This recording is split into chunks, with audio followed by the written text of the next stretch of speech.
ये है talks news network और आप देख रहे हैं पॉलिटॉक्स, राजनीति का कच्चा चिट्ठा। आज भारतीय जनता पार्टी की निकाय चुनाव को लेके एक महत्वपूर्ण बैठक हुई। खासतौर पर इस निकाय के संचालन के लिए, प्रबंधन के लिए, चयन के लिए एक समिति जिसमें श्रीमान गुलाबचंद कटारिया जी नेता प्रतिपक्ष और उपनेता प्रतिपक्ष श्रीमान राजेंद्र राठौड़ जी, हमारे केंद्रीय मंत्री दोनों श्रीमान अर्जुन मेघवाल जी, श्रीमान गजेंद्र शेखावत जी, श्रीमान अरुण चतुर्वेदी जी और श्रीमान अशोक परनामी जी, दोनों हमारे पूर्व अध्यक्ष, एक सदस्य श्रीमती जसकौर मीणा जी, उनको उपस्थित होना था लेकिन वो अपने क्षेत्र में व्यस्त होने के कारण नहीं आ पाई। और इस पूरे निकाय चुनाव को पार्टी की तरफ से जो कोऑर्डिनेट कर रहे हैं हमारे वरिष्ठ नेता श्रीमान ओंकार सिंह लखावत जी और प्रदेश महामंत्री श्रीमान वीरमदेव सिंह जी। तो कुल मिलाकर 9 सदस्यों की समिति और अध्यक्ष और महामंत्री संगठन, कुल मिलाकर 11 सदस्य इस पूरे चुनाव को संचालन और प्रबंधन की दृष्टि से ये समिति काम करेगी। उसकी एक बैठक आज हुई। हम लोगों ने बहुत पहले से इसकी तैयारी शुरू कर दी थी और पूरे प्रदेश भर में निकायों के प्रभारी ये नियुक्ति हो गई थी और अपने अपने स्थान पर उन्होंने वार्ड वाइज फीडबैक लेना शुरू कर दिया था, आवेदन लेने शुरू कर दिए। और 31 तारीख को दोपहर बाद हम लोग यहाँ जयपुर में बैठेंगे 2 दिन, 31 और 1। 3 प्रमुख लोग हैं, जिलाध्यक्ष, निकाय प्रभारी और संगठन के नाते जो हमारे ज़िले के प्रभारी हैं, वो तीनों लोग खास तौर पर ये पैनल लेके यहाँ आएंगे। और उससे पहले एक समिति हम लोगों ने निकाय के स्तर पे बनाई है, उसमें खास तौर पर निकाय के चुनाव के प्रभारी हमारे वर्तमान और पूर्व निकाय के अध्यक्ष, जिसमें कई सभापति हैं, कई महापौर हैं, निकाय के क्षेत्र के विधायक और पूर्व विधायक, और उस निकाय क्षेत्र के हमारे महिला मोर्चा की अध्यक्ष, और एक जो हमारे एससी और एसटी, इसके खास तौर पर एक प्रतिनिधि उस समिति में रहेंगे जो सामान्य तौर पर उस निकाय की प्रबंधन, संचालन और तमाम व्यवस्थाओं को अंजाम देगी। इसी तरीके से ज़िले की भी एक समन्वय समिति निकायों को लेके हम लोगों ने फॉर्म करी है। उसमें प्रदेश के पदाधिकारी जो उस ज़िले के निवासी हैं, जिलाध्यक्ष, ज़िले के संगठन के प्रभारी, सांसद, निवर्तमान जिलाध्यक्ष, महिला मोर्चा जिलाध्यक्ष और एससी एसटी जैसा जिस जगह का आरक्षण होगा उनके कोई प्रतिनिधि। कुल मिलाकर ये श्रेणी जिसने काम शुरू कर दिया और हमारे पास जो जानकारी अधिकांश निकायों में व्यवस्थित हमारी सारी चीज़ें हो गई। ये जो 2 दिन जिसका मैंने जिक्र किया, 31 और 1, इन दिनों में हम लोग सारे निकायों के बीच में ये चयन की प्रक्रिया पूरी कर लेंगे। 31 तारीख को 2 बजे हम लोगों ने उनको आमंत्रित किया है, निकाय के प्रभारी, जिला प्रभारी और जिलाध्यक्ष, ये पैनल लेके आएंगे जिनकी चर्चा इन 2 दिनों में होगी। 1 तारीख को हम लोग व्यवस्थित तरीके से पूरे प्रदेश भर के 2100 के लगभग जो वार्ड हैं उनका चयन करके उसको हम लोग फाइनल कर देंगे। एक जो खास तौर पर हमने इसमें जो कुल मिलाकर इस बैठक में निकाय के चुनाव का जो आधार है उसमें ये तय किया कि वार्ड का, निकाय का जो दावेदार होगा पार्टी का, वो उस वार्ड का स्थायी और मूल निवासी हो, ये इसमें हमने प्राथमिकता के तौर पे जोड़ा है। ये कोशिश करेंगे साथ ही साथ हम लोग कि अनुभवी के अलावा अपेक्षाकृत नए लोगों को अवसर मिले, इसकी हमारी तरफ से कोशिश रहेगी। एक निकाय चुनाव को लेके खास तौर पर इस समय जो भ्रम रहा राजस्थान सरकार की तरफ से, लेकिन ये भी देखने में आया कि पिछले 10 महीनों में जो बीजेपी के शासनकाल में निकायों को व्यवस्थित तरीके से विकास की जो दिशा थी उसमें अवरोध पैदा किया। बहुत बड़े पैमाने पर ठेकेदारों का पेमेंट बकाया है, विकास के काम हुए नहीं। इस तरीके की बहुत सारी चीज़ें हैं जो पिछले 10 महीनों में शहरी विकास को एक तरीके से धक्का लगा है, तो एक चार्जशीट हमारी तरफ से रहेगी, एक विजन डॉक्यूमेंट हमारी तरफ से होगा, जिसमें हमारे दोनों केंद्रीय मंत्रियों की तरफ से जो अर्बन डेवलपमेंट को लेके केंद्र सरकार की अनेक योजनाएं और अभी तक जो राजस्थान के पार्ट पे केंद्र की तरफ से जो मदद हुई, बहुत सारी ऐसी योजनाएं हैं, स्मार्ट सिटी अमृत योजना के जरिए जो डेवलपमेंट हुआ, तो एक विजन डॉक्यूमेंट होगा। आप एक हमारी समिति श्रीमान अशोक परनामी जी, अरुण चतुर्वेदी जी, लखावत जी और हमारे दोनों केंद्रीय मंत्री ये उसमें सहयोग करेंगे।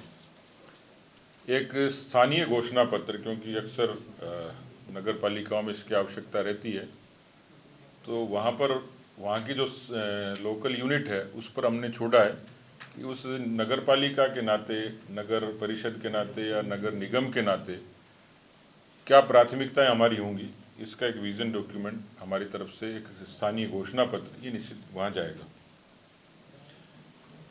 31 तारीख को रन फॉर यूनिटी, ये जितने निकाय हैं उन निकायों में हमारी तरफ से सरदार वल्लभ भाई पटेल जी की जन्म जयंती पर रन फॉर यूनिटी इसका आगाज होगा। और जैसा आमतौर पर होता है किसी एक प्रमुख स्थान से, जहां सरदार पटेल साहब की प्रतिमा या कोई ऐसा उल्लेखनीय स्थान होगा, शहीद स्मारक होगा या राष्ट्रीय महत्व के स्मारक होंगे, किन्हीं महापुरुषों के स्मारक होंगे, उन तक इन्हीं निकायों में, इन निकायों क्षेत्रों में खास तौर पर इस रन फॉर यूनिटी का आगाज होगा। अभी जो निकाय के 49 जो निकाय हैं, 49, उसमें 21 पर कांग्रेस का बीज है और 21 पर बीजेपी है, शेष पर निर्दलीय और अन्य हैं। तो हमारी तरफ से ये पुरजोर कोशिश है, और जिस तरीके की हमें फीडबैक मिल रहा है कि राजस्थान की सरकार के खिलाफ जो 10 महीनों में वातावरण बना, खासतौर पर शहरी क्षेत्रों में कानून व्यवस्था और विकास, ये बड़ी चुनौती और यही हमारे खास मुद्दे इसमें रहेंगे। तो आप सब लोगों को एक बार फिर से धन्यवाद। मेरी बात समाप्त हुई, आपकी तरफ से कोई प्रश्न है? कई निकायों में भारतीय जनता पार्टी का अपना वजूद है, इसलिए मुझे लगता नहीं कि उसकी कोई आवश्यकता है। पंचायत चुनाव में करोगे?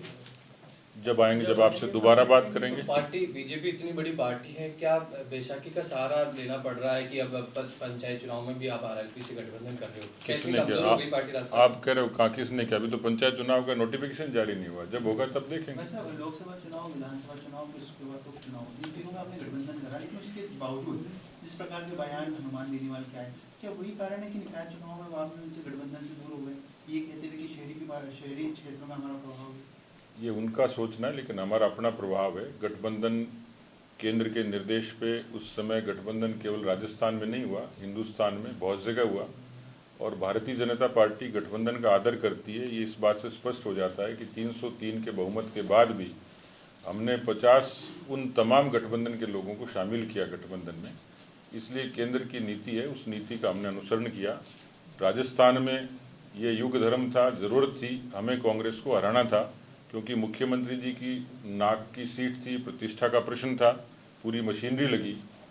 उनकी कोशिश थी या उनकी मंशा थी कि हमारा गठबंधन नहीं होगा और कांग्रेस वहाँ आसानी से जीत जाएगी, लेकिन गठबंधन होने के बाद जीत सुनिश्चित हो गई, हम जीते भी। इसलिए रणनीतिक तौर पर हम सफल हुए, और ये कोई अपवाद नहीं है, पूरे देश में इस तरीके के अलायंस हम लोग करते रहे, और उसी के नाते हमने विधानसभा में किया। रही बात स्थानीय निकाय, पंचायती राज, ये भविष्य के गर्भ में, लेकिन स्थानीय निकायों में हमारा अपना वजूद है, हमारी अपनी ताकत है, हमारे अपने कार्यकर्ता अपने बूथे पर चुनाव लड़ेंगे। रघु शर्मा जी ने कहा था कि पूर्व मुख्यमंत्री को गाली दे रहे, अपशब्द देने के लिए ये गठबंधन होना खाली। देखिए, हमने इस पर साफ तौर पर उनको कहा है, क्योंकि जो खींवसर का चुनाव था वो केवल आरएलपी अपने बूथे पर नहीं लड़ सकती थी, न जीत सकती थी। भारतीय जनता पार्टी कार्यकर्ताओं ने परिश्रम किया, और जब उनका बयान आया तो हमने साफ तौर पर कहा, ये दिखता भी है व्यवहारिक तौर पर भी, कि बीजेपी के कार्यकर्ताओं की, नेताओं की एक बड़ी फौज लगी वहाँ, और हमारे दोनों केंद्रीय मंत्री मौजूद हैं, इन्होंने पूरा समय दिया। हमारे वरिष्ठ नेता और पार्टी के पूर्व अध्यक्ष अरुण चतुर्वेदी जी, प्रभारी के नाते गजेंद्र सिंह खींवसर साहब ने, ये सबको दिखता है अच्छे तरीके से। तो मुझे लगता है कि इसमें कहीं किसी तरीके के विरोधाभास की आवश्यकता नहीं है। अपने व्यक्तिगत तौर पर उन्होंने कोई बयान किया, उसके बारे में उनको साफ तौर पर कहा है कि पार्टी के नेताओं के प्रति वो मर्यादित भाषा का इस्तेमाल करें, गठबंधन की मर्यादा को निभाएं। ये बात मैं बार बार कहा हूँ और उनको स्पष्ट तौर पर भी कहा है। उन्होंने मुलाकात के लिए कहा कि मुलाकात करके अपनी बात को स्पष्ट करें। ऐसा निकाय चुनाव के तरीके करवाया था आपने, कमेटी बनाई 11 सदस्य कमेटी है, केंद्रीय मंत्रियों को भी शामिल करा, प्रदेश के तमाम बड़े नेताओं को शामिल करा। पूर्व मुख्यमंत्री ना तो पिछले दिनों आपके शपथ ग्रहण समारोह में नजर आई, ना जो चुनाव हुए उसमें भी प्रचार के लिए नजर आई। अब जो कमेटी बनाई है निकाय चुनाव की उसमें भी वो गायब है। नहीं, गायब नहीं है। और मुझे लगता है कि कई बार बड़े कद के नेता की अनुपस्थिति को सियासी तरीके से आंका जाता है। उनकी अपनी व्यस्तता है और जब वो जयपुर में आएंगी तो मुझे लगता है कि इस बात का ठीक से आपको भी भ्रम दूर हो जाएगा। उनकी पार्टी को जहां आवश्यकता रहती है केंद्र में भी, इससे पहले पार्टी के 370 के जन जागरण अभियान में उन्होंने उत्तर प्रदेश का दौरा किया है, लेकिन ये असमर्थता उन्होंने जाहिर करी थी कि वो हरियाणा और महाराष्ट्र के चुनाव में भी नहीं जा पाई थी और उसी कारण वो राजस्थान नहीं आ पाई। तो जहाँ उनकी आवश्यकता रहेगी, हमारी पूर्व मुख्यमंत्री हैं, उनका अपना एक कद है, उनका एक अपना व्यक्तित्व है, पार्टी को जहाँ जैसा मुनासिब लगेगा उनका उपयोग निश्चित रूप से करेंगे। निकाय चुनाव में आपने 2 पैरामीटर बताए कैंडिडेट के, मूल निवासी और एक स्थायी निवासी, इनको तय करने का कोई तरीका है या इसमें कोई फ्लेक्सिबिलिटी की गुंजाइश है? देखिए, इसमें कुछ छुपा हुआ नहीं रहता। जो व्यक्ति वार्ड नंबर 49 में जहाँ रहता हो, खाता पीता सोता हो और पुराने परंपरा से वहाँ उनका निवास हो, ये जाहिर सी बात है, इसमें किसी गिरदावर पटवारी के प्रमाण पत्र की आवश्यकता नहीं है। आप कुछ कह रहे थे? आपका राजनीति इम्तहान शुरुआत होती है अब आपका भविष्य भी तय करेगा। अगर ये चुनाव में सकारात्मक रिजल्ट नहीं आई अगर पार्टी के पक्ष में जी, तो फिर इसके लिए आपने क्या तैयारियां की हैं उसके बारे में बताएं। अगर आप बताया तैयारियां तो बताइए। ये सारी तैयारियां की, आप तो शुभ बोलो, अच्छा हो, ये दुआ करो आप। अगर आप सफल हो गए तो आगे की है, लेकिन शुरुआत तो अब हुई है आपकी इम्तहान। ऐसा है, युद्ध में, राजनीति में और सामाजिक काम में सफलता विफलता ये मायने नहीं रखती। हम पूरी मजबूती से, ताकत से, हमारे कार्यकर्ताओं की एक समर्पित फौज है, वो काम करती है और हम सब लोग मिलके, इसमें कहीं कोई संशय नहीं है कि जो मौजूदा सरकार के हालात हैं उसमें राजस्थान की जनता, खास तौर पर शहरी जनता, इस बात का निर्णय ठीक से करेगी। बहुत सारे मुद्दे और मसले हैं, लेकिन मैं पूरे तरीके से आश्वस्त हूँ कि राजस्थान की जनता बीजेपी के हक में फैसला करेगी, कांग्रेस की नीतियों को नकारेगी। हमने अपनी पूरी तरीके से व्यवस्था की, एक अच्छी समर्पित कार्यकर्ताओं की फौज के भरोसे कह सकता हूँ कि जो परिणाम है वो हमारे पक्ष में आएंगे। सरकार ने खूब कोशिश करी है। इतना मुझे लगता है कि आज तक आज़ादी के बाद किसी सरकार ने किसी चुनाव को लेकर इस तरीके से यू टर्न कभी नहीं लिया, इस तरीके से असमंजस में कभी नहीं रही। अभी भी तिकड़म में लगी हुई सरकार की काउंटिंग के बाद एक हफ्ते का समय कोई पूछने वाला हो कि भाई इतना समय अभी तक क्यों, क्योंकि तत्काल बाद ही चुनाव होते थे, दूसरे दिन ही नामांकन होते थे। अब सरकार ने एक हफ्ता, इसका मतलब सरकार की नीयत खराब है, लेकिन हम उससे भी निश्चित रूप से मुकाबला करेंगे। सरकार कितनी तिकड़म कर ले, लेकिन निकायों पर भारतीय जनता पार्टी को सफलता मिलेगी। ये सवाल तो राज्य निर्वाचन आयोग पर हो गया, लेकिन वो तो आपकी सरकार के समय नहीं किए गए थे। नहीं, प्रश्न नियुक्ति का नहीं है, सरकारी मशीनरी, क्योंकि वो निश्चित रूप से राज्य सरकार की प्रभाव में होती है और कांग्रेस पार्टी की बहुत पुरानी परंपरा रही है, या तो वोट बैंक के आधार पर चुनाव लड़ती है या तिगड़म और सियासत से लड़ती है। तो सरकारी मशीनरी का दुरुपयोग ये कांग्रेस के ज़माने से लगभग 55 वर्षों तक चलता रहा। इसलिए मुझे लगता है कि वैचारिक लड़ाई तो अब शुरू हुई है, जनता ने वैचारिक आधार पर वोट तो अब देना शुरू किया है। इसलिए फिर भी हमें पूरा भरोसा है जनता पे कि वो अच्छा फैसला करेगी, न्याय करेगी। जिस चीज को लेकर आप 1 तारीख को प्रदर्शन करने वाले हैं, उसको लेकर तो नोटिफिकेशन निकला। कांग्रेस ने भी साफ तौर पे कहा है कि मूलतः हम इसको लागू मतलब पूरी तरह नहीं करेंगे, जब तक हमारे को उम्मीदवार मिलेगा हम उसी को लागू करेंगे। जो पुराना हमारा प्रत्याशी रहा है या पुराना पार्षद जो मौजूदा है उसी में से बनाएंगे। लेकिन इसको लेकर कोई नोटिफिकेशन नहीं निकाला कि हाँ हम जो निर्वाचित पार्षद है उसमें से बनाएंगे। आपका आंदोलन बरकरार रहेगा? आपका आंदोलन बरकरार रहेगा या फिर आपने? नहीं, हमने उसको विड्रॉ करने की घोषणा कर दी। और क्योंकि हालांकि भरोसे वाली बात तो नहीं है, लेकिन लिखित में एक प्रेस नोट देखा है मैंने, क्योंकि धारीवाल जी दिन में 8 बार बदलते हैं, सुबह कुछ कहते हैं, दोपहर बाद कुछ कहते हैं, रात को कुछ कहते हैं। लेकिन फिर भी इस बात का फैसला तो जनता करेगी कि इस तरीके से फुटबॉल क्यों बनाया। लेकिन हम जो नोटिफिकेशन तो नहीं आया, लेकिन जो प्रेस नोट था उस पर मैं भरोसा करता हूँ कि वो ठीक ही होगा, उसमें झूठ नहीं बोला गया होगा। फिर भी झूठ बोलेंगे तो फिर भी निपटेंगे। अच्छा, आप तो अपने पार्टी में जो पार्षद होंगे निर्वाचित उन्हीं को महापौर के लिए प्रत्याशी बनाएंगे या आपने भी कुछ चेंजेस कर दिया कि भाई नहीं, हम हाइब्रिड नहीं है। कांग्रेस हाइब्रिड है, हम अपना फैसला ईमान और नैतिकता पे करेंगे। अच्छा, पहली बार अध्यक्ष पद के लिए भी चुनाव चिन्हों का आवंटन हो जाएगा, इस पर क्या कहेंगे? कोई खास बात नहीं, क्योंकि जो आइडेंटिफाइड लोग होते हैं वही चुनाव लड़ते हैं। पहले केवल नाम भरा जाता था, पार्टी का नाम भरा जाता था। चुनाव चिन्ह की परिपाटी है तो उसमें कोई ऐसा कोई टेक्निकली फॉल्ट तो लगता नहीं, ठीक है।